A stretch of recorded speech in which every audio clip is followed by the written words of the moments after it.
A Soviet pilot stole this jet and flew it straight into Japan. What he revealed shook the entire Cold War to its core. This plane carried 180 liters of drinkable alcohol inside its body. Pilots had a name for it that became legend across every Soviet base. At Mach 3, its cockpit glass began melting like wax. Eject at twice the speed of sound, and you might survive. Barely. In agony. It scared America so badly, they built the F-15 based on a fantasy. The truth about this monster was even stranger than the rumors. Some pilots flew one-way missions over the Arctic. Some jets ended up buried in desert sand. Stay till the end to see why. This steel beast became the symbol of aviation's golden era. Terrifying and inspiring at first sight, its solutions rewrote the rulebook of high-altitude warfare forever. Speed, height, raw power. Yet, by a strange twist of fate, the very plane built for supersonic war was destined to end that war itself. Hi, you're with Sky, and today you'll meet the undisputed champion of the Interceptor League. Let me introduce you to the legendary MiG-25. To understand why such a monster was even needed, you must rewind to the most tense years of the Cold War, when global skies became a chessboard. By the late 1950s, both superpowers reached a chilling balance. Whatever you could throw at your enemy, he could throw right back at you. The United States had a massive fleet of strategic bombers. The Soviet Union had a continent-sized territory to defend. The math was brutal and unforgiving. Surface-to-air missiles like the S-75 were powerful, but their umbrella was small. You could shield a city, never an entire ocean of land called the USSR. The only real answer was another aircraft. Fighter interceptors became the backbone of Soviet air defense, but even they had a painful, glaring weakness. They simply couldn't reach high-flying spies like the U-2, which strolled across Soviet territory as if the sky belonged to them. Something had to change, and worse threats loomed ahead. The Archangel reconnaissance jets and the Valkyrie bombers, monsters of metal that ordinary interceptors had absolutely no chance against. So in 1956, Soviet engineers received an order that sounded almost insane. Build an interceptor reaching 25 kilometers altitude and 3 times the speed of sound. Add a powerful radar, modern air-to-air missiles, mass production, low cost, simple maintenance. On paper, a fantasy. In reality, an engineering nightmare. Don't underestimate those limits. You can build the wildest jet ever, but if you can't produce or maintain it, it's useless. Avro and Lockheed already learned that lesson. The biggest wall was the engine. Nothing on Earth could push a plane to Mach 3 reliably for hours. Until someone looked sideways at an unusual project. The Tu-121 was a Soviet cruise missile designed to fly above 20 kilometers at nearly 2,700 kilometers per hour. Almost exactly what the new interceptor needed. Its engine, the KR-15, was a beast. Powerful, supersonic tuned, but designed to burn out after just 15 hours of flight. Perfect for a one-way missile. Useless for an aircraft. Engineers tortured this engine for years, expanding its operating range, stretching its lifespan to 50 hours, then 300. Not amazing, but finally workable for a serial jet. Renamed R-15B-300, this engine became the heart of the future MiG. With around 11 tons of thrust on afterburner, it had enough fire to push the impossible. The first prototypes, E-150 and E-152, looked like oversized MiG-21s, familiar, conservative, almost safe. And exactly because of that, they hit a brutal wall. There was no room for a big radar in the nose, not enough fuel volume in the fuselage, and at Mach 2, the controls became dangerously twitchy. Then came May 1960. A U-2 spy plane was downed over Sverdlovsk. A triumph for Soviet defense, but a humiliating moment for Soviet fighter pilots. Interceptors had chased it for hours and done nothing. The S-75 missile finished the job. Suddenly, a brutal question echoed in Moscow. Do we even need fighters? The Mikoyan Gurevich Design Bureau felt the pressure. Their answer was a complete restart, a clean sheet, a brand new aircraft project, codenamed E-155. To truly understand how bold this leap was, let's step into Patriot Park near Moscow, where one of these legends still rests with us today. The new machine got a long, pointed nose for the radar, side-mounted intakes, a thin trapezoidal wing, and twin tail fins. Pure aviation modernism in metal. The single tail was abandoned. At Mach 3, it either stopped working or had to grow absurdly large. Two fins solved the problem with elegant efficiency. Belly fins below the fuselage added stability, brake panels above and below the nozzles, a parachute under a fairing on top. Every detail fought for control. Look closer, and you'll spot hidden tricks. The nose tilts down, the wings angle slightly, the fins splay outward. Even the thrust vector aims a bit upward. At 22 meters long with a 14-meter wingspan, this monster looks heavy. But it's not bloated. It's lean, like a bodybuilder before a competition. Two huge engines sit so close they nearly touch. Their nozzles practically merge in the tail. Compactness was bought with extreme engineering pain and stubborn focus. The intakes are works of art. Adjustable wedges, dynamic panels, boundary layer slits, central turbulators. They slow and compress the air before it reaches the blades. Imagine 3,000 kilometers per hour wind hitting a turbine raw. The blades would tear off instantly. The intakes act as both shield and supercharger. Genius, simple, brutal. But the deepest engineering problem wasn't aerodynamic. It was thermal. At Mach 3, the airframe heats to nearly 300 degrees Celsius, melting normal aluminum like wax. Titanium would survive easily. But titanium was expensive, hard to weld, and impossible to mass produce. For a serial interceptor, this elegant metal was simply unrealistic. So the team chose steel. Heat-resistant, tough, plentiful. 80% of the MiG-25's structure became steel, a choice no other fighter dared to make. The price was weight. Empty, the MiG weighed 20 tons, more than a fully armed Su-15. Fully loaded, it tipped 36 tons, the mass of a regional airliner. Then came another classic curse of fast jets: short range. There was no room for fuel tanks, so the engineers turned the entire airframe into one. 6 tanks in the fuselage, 4 in the wings, sometimes even fuel inside the tail fins. Free internal volumes were sealed and used as integral reservoirs. But these makeshift tanks leaked when temperatures swung wildly.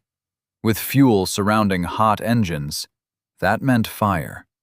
So engineers replaced rivets with welding, fusing entire sections solid. Fuel itself was special. Heat-stable kerosene T6 with a high ignition point.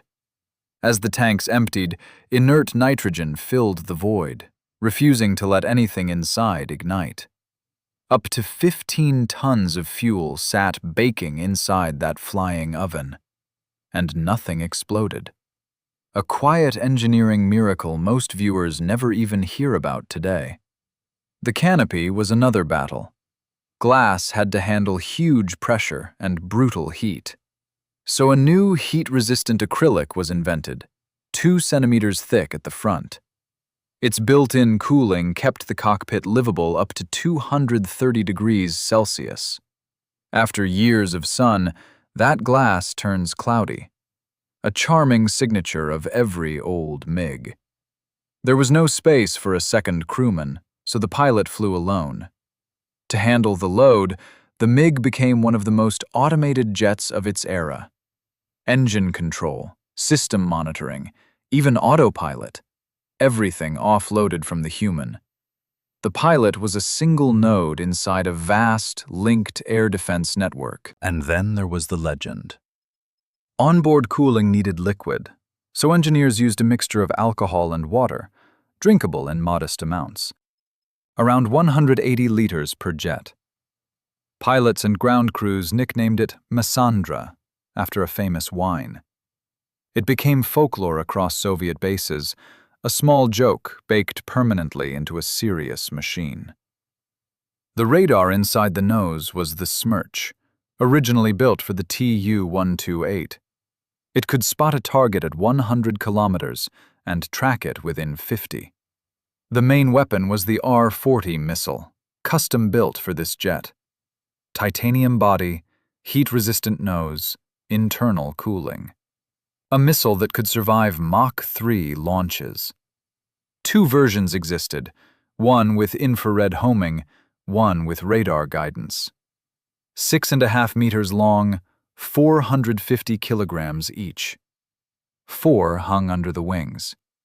Forget cannons. At interception speeds, a gun was useless.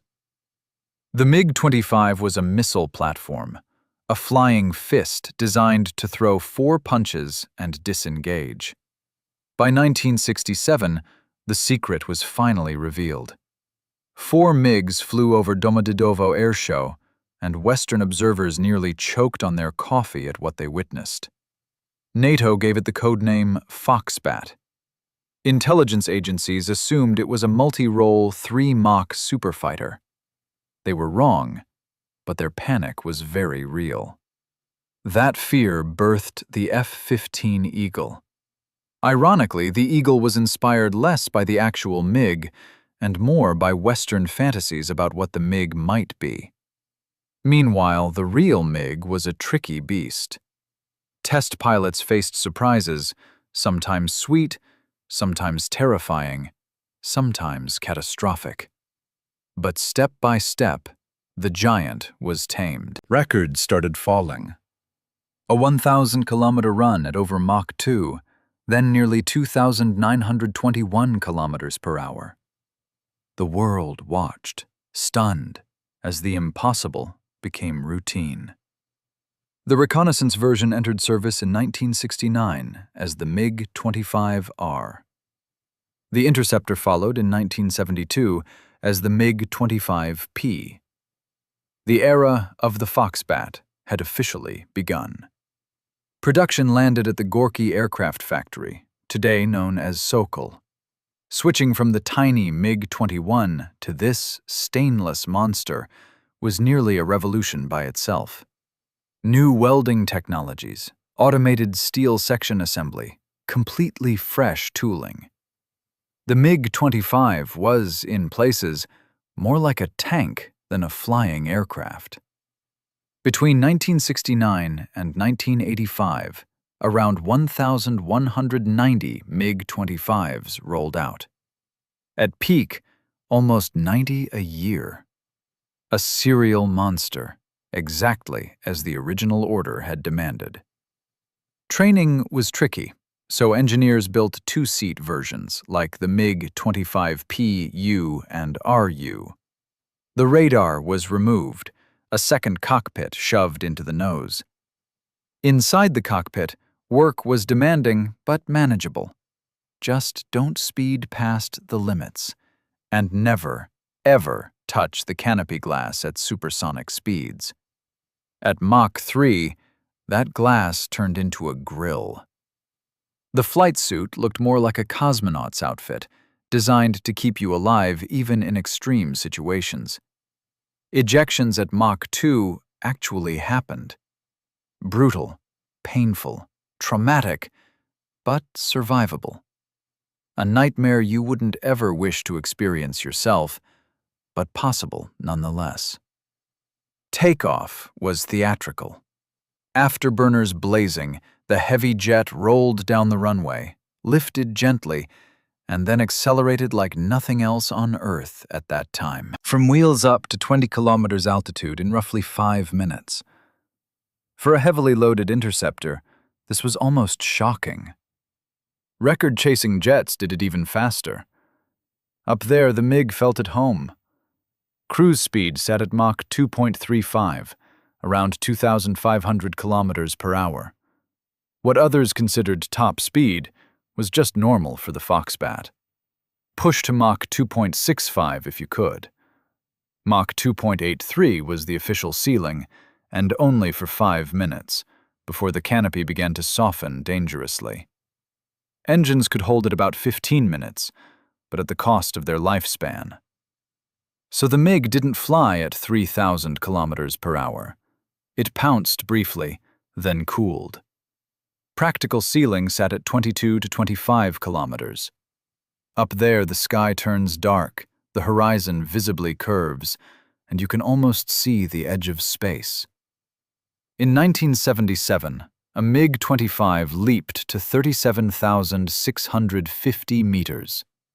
Imagine the width of the English Channel, but vertical.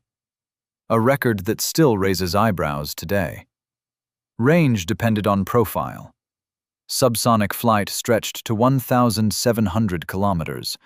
Supersonic dropped to 1,200. Combat radius hovered around 600, sometimes 450 against fast targets.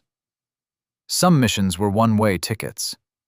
Catch the enemy at maximum range, eject afterward, hope rescue finds you somewhere over the Arctic. In nuclear war terms, acceptable. The MiG had no cannon, just 4 R-40 missiles. The whole tactic boiled down to one move: a head-on attack fired straight into the enemy's face. With only 4.5 G allowed, dogfighting at Mach 3 was a fantasy. The MiG turned with all the grace of a ballistic missile. So it didn't turn. It struck. Even the SR-71 had this problem. Its turn radius could swallow a small country. Speed Kings simply don't dance. They charge, strike, and disengage cleanly. At lower speeds, the MiG was decent, but not magical. Engine throttle response lagged 10 to 15 seconds, a side effect of supersonic-tuned design choices. Yet landings were surprisingly friendly. Around 300 kilometers per hour touchdown, a 1,200-meter takeoff roll, 800 meters with chute. For its weight class, almost civilized. By the late 1960s, the MiG-25 had reshaped the global game. Spy planes that once roamed Soviet skies suddenly faced a wall of stainless fury. The U-2 had been vulnerable to missiles. The SR-71 dodged missiles by sheer speed. But against Mach 3 interceptors, even the Blackbird had to play careful. Comparing the MiG and SR-71 directly is mostly pointless. Different missions, different worlds. But their dance along the borders became one of aviation's coldest legends. The Blackbird flew electronic reconnaissance along Soviet borders. MiGs shattered it constantly, never letting it cross the line. A silent ballet at 25 kilometers high. In 1987, an SR-71 over the Baltic suffered an engine failure. Slow, low, suddenly vulnerable. Soviet MiGs scrambled, eager to grab the trophy of a lifetime, but Swedish Saab 37 fighters arrived first. They didn't fire, just escorted the wounded bird safely toward Denmark. The dream of capturing a Blackbird stayed a dream. With the MiG-25 in service, high-altitude penetration as a strategy quietly faded. The XB-70 bomber project was cancelled. The race to the stratosphere was over. So enemies switched lanes. Instead of flying high, bombers like the F-111 hugged the ground, slipping under radar coverage, a new kind of nightmare for defense. The MiG-25 had to learn new tricks, and fast. Several modernization projects launched, ranging from incremental upgrades to entirely new aircraft on the horizon. Then came the shock. On September 6, 1976, a Soviet MiG-25P landed in Hakodate, Japan. Pilot Viktor Belenko had defected. The Cold War held its breath. Americans got to inspect the Foxbat in detail. Their conclusion was almost disappointing. It wasn't a multi-role superfighter at all. It was a pure interceptor. Some claim Belenko's MiG inspired the F-15. Wrong. The Eagle was already in service before the defection. The two jets influenced each other only through fear.